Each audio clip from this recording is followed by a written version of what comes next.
Bahamian authorities ease up on immigration crackdown amid Hurricane Dorian recovery. And in sport, Karen Pollard, the new captain of the West Indies ODI and T20 teams. I'm Ricardo Roberts, and this is Caribbean in 10 for Monday, September 9th, 2019. I'll be back with the details after the break.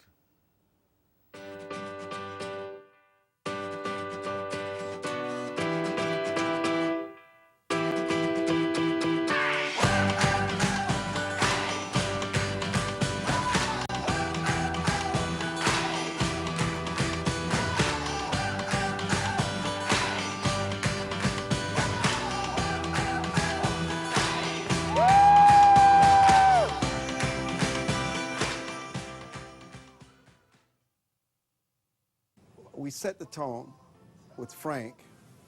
There are many people like Frank, but it's interesting the damage, the harm, and the destruction that is caused before someone's life comes full circle about that we all are human beings, Marcia. You know, there's one word in his narrative that stuck out with me that relates very currently to something that happened with my two grandsons in the northwest quadrant of Washington, D.C. He said he learned.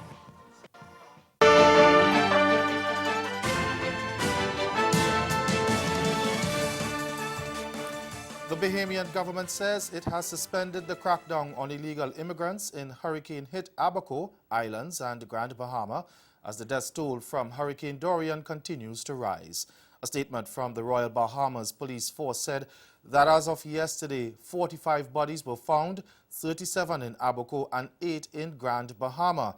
Now, before the hurricane, the Bahamas implemented a crackdown on illegal immigrants, particularly those from Haiti. But Immigration Minister Ellsworth Johnson said the country is now experiencing a humanitarian crisis in the aftermath of the hurricane, and the Immigration Department has been given strict instructions to concentrate on assisting with efforts to rescue and save lives regardless of place of origin, nationality, or immigration status. The government also announced that it is providing the necessary resources to ensure safety and security on the two islands. A total of 220 security officers from Jamaica and Trinidad and Tobago arrived on the weekend to assist local law enforcement and in maintaining law and order. Now, Trinidad's National Security Minister Stuart Young accompanied the contingent from the Twin Island Republic. He said Port of Spain will be sending other forms of assistance to the affected areas. The 100 troops that I've brought with me today. It's actually 119 members of the Trinidad and Tobago Defense Force, with a party of 19 here to do reconnaissance, to feed back to us in the next few days the logistics of what's taking place on the ground and how we may be better able to support. But I will, Chief of Defense Staff of Trinidad and Tobago and myself, will be leaving 100 men and women from our regiment, our Coast Guard, our Air Guard, and our reserves to assist you all in your public order, medics, as well as engineers. I've also brought a small crew from a Trinidad and Tobago Electricity Commission to assist there, and I've been in contact with the chairman of our Water and Sewerage Authority as well. Switching news now, Dominica's Prime Minister Roosevelt Skerrit says he's very close to announcing a date for general elections. An election in Dominica is due by March next year, but is widely expected to be called for later this year. Speaking at the launch of the latest candidate of the ruling Dominica Labour Party last night, Skerrit told supporters they should be prepared for the polls. Ensure that everyone is registered, because you will never know when that date will be announced. So be ready. Put oil in your lamps.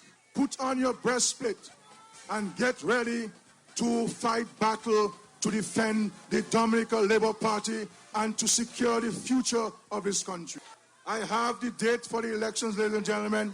I had something to say to you tonight, but I want to give my candidates the courtesy of knowing before you. I can tell you the campaign team has told me that it is all set with all 8 cylinders ready for elections. Jamaica's opposition People's National Party has been told to put its house in order if it wants to win the next general election. The advice from one political commentator follows the victory of Dr. Peter Phillips in the People's National Party presidential elections on the weekend. We get the details in this TVJ News report. The race is over.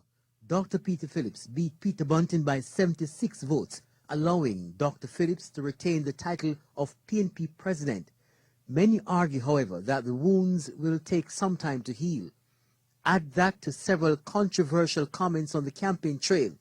It may just give the governing JLP ammunition for the next general election. There are things that have been said on platforms and elsewhere that can be used. That is a concern, and that's why the process of reconciliation is so important, that we begin it as soon as possible. The healing period will have to be fast-tracked, as the next general election is due by 2021.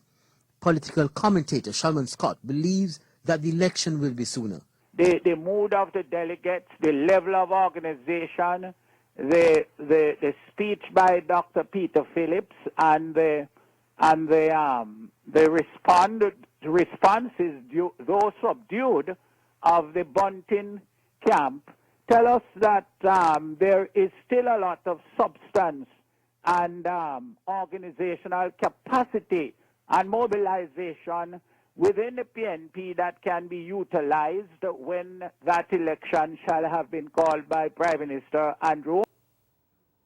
And stay with us, your Bentley Sport is next.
It's confirmed Kieron Pollard has been appointed the new captain of the West Indies one-day and T20 teams.